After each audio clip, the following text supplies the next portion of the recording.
I would like to take a minute to talk about how to choose a paintball gun. Paintball guns are chosen based upon what kind of paintball player you would like to be. First up would be the recreational paintball player. He chooses a gun that's fairly inexpensive yet highly durable. These guns are built to take the abuse of learning how to play paintball. Next up would be the scenario player.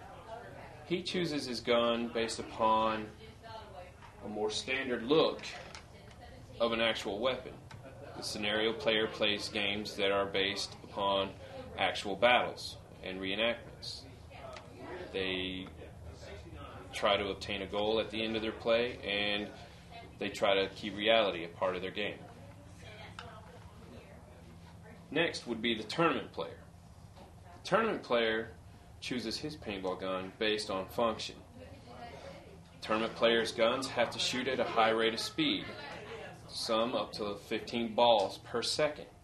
So he has to choose a gun that will keep up with everyone else. The accessories you choose for your gun are also based upon what kind of play you want to do. For the recreational player, he would get a standard CO2 tank to power the gun and a standard loader to feed the gun. These are very standard, and all they do is perform their job to shoot the paintballs.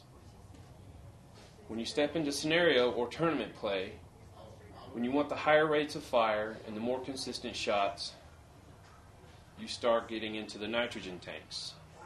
They hold a consistent pressure, and they perform better in the field. For the higher rates of fire, you also need a mechanical loader. It's battery operated, and it actually forces the paintballs into the gun at a higher rate of speed. And that's how you would choose your paintball equipment.